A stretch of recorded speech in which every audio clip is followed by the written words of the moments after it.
L'aménagement hydroélectrique EDF de Monistrol-d'Allier se situe dans le département de la Haute-Loire, dans la région montagneuse de la Margeride, au cœur des gorges du Haut-Allier. Chaque année, l'aménagement permet de produire l'équivalent de la consommation électrique annuelle d'une ville de 35 500 habitants, près de 2 fois la population d'une ville comme le Puy-en-Velay. Cette centrale en fait a la particularité de turbiner 2 chutes, la chute Allier, sur laquelle se trouve le barrage de Poutès, et la chute Anse du Sud, sur laquelle se trouvent 2 barrages, donc le barrage de Saint-Prégé et le barrage de Pouzas. La centrale de Monistrol-d'Allier a été construite en 1926 avec la première chute qui a été mise en service, donc c'est la chute Anse du Sud. Puis dans un deuxième temps, la chute Allier a été mise en service avec la construction du barrage de Poutès, construit en fait sur un seuil existant en 1941 avec sa mise en service en 1942, donc en pleine période de Seconde Guerre mondiale.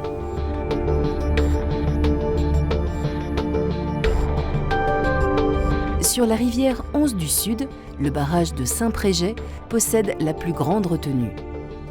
Haut de 11,7 mètres et long de 82 mètres, il est implanté à 832 mètres d'altitude.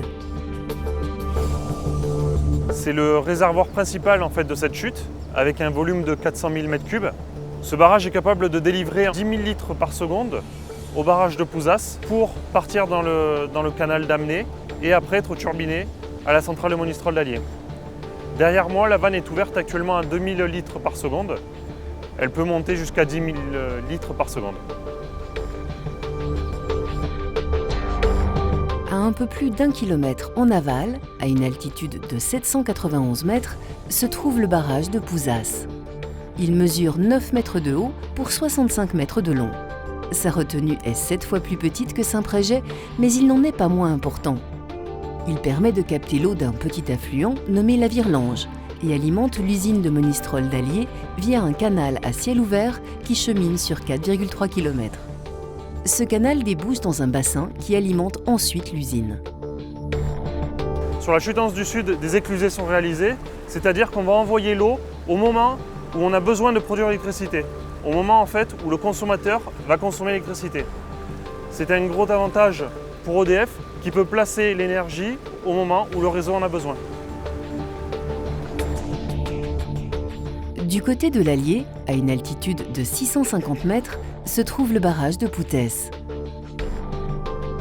Il mesure 17 mètres de haut et 85 mètres de long. Sa retenue est la plus importante de l'aménagement, avec près d'1,7 million de mètres cubes d'eau.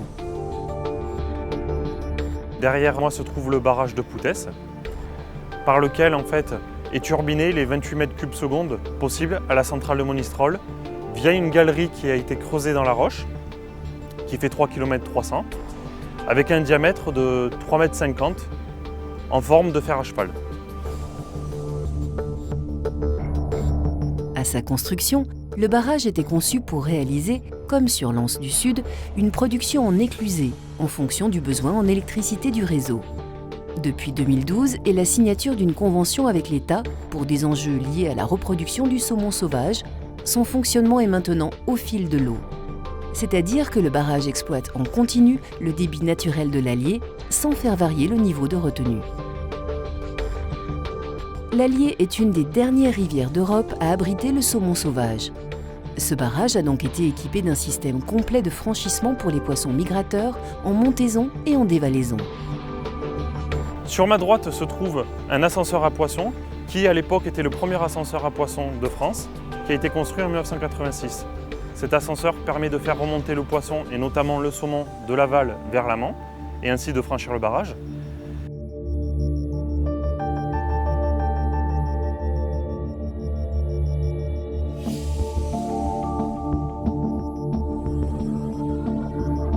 Sur ma gauche se trouve la passe à dévalaison qui permet de faire redescendre les poissons de l'amont vers l'aval. Grâce au canal Anse du Sud et à la galerie d'Amené-Allier, l'eau des 2 chutes est dirigée jusqu'à 2 conduites forcées distinctes. Ces conduites sont des tuyaux de grand diamètre posés à flanc de montagne avec une grande hauteur de chute. L'eau y circule sous pression jusqu'au groupe de l'usine. la conduite de la chute Allier est la plus courte. L'usine de Monistrol d'Allier est équipée de 5 groupes de production, tous équipés de roues de type Francis.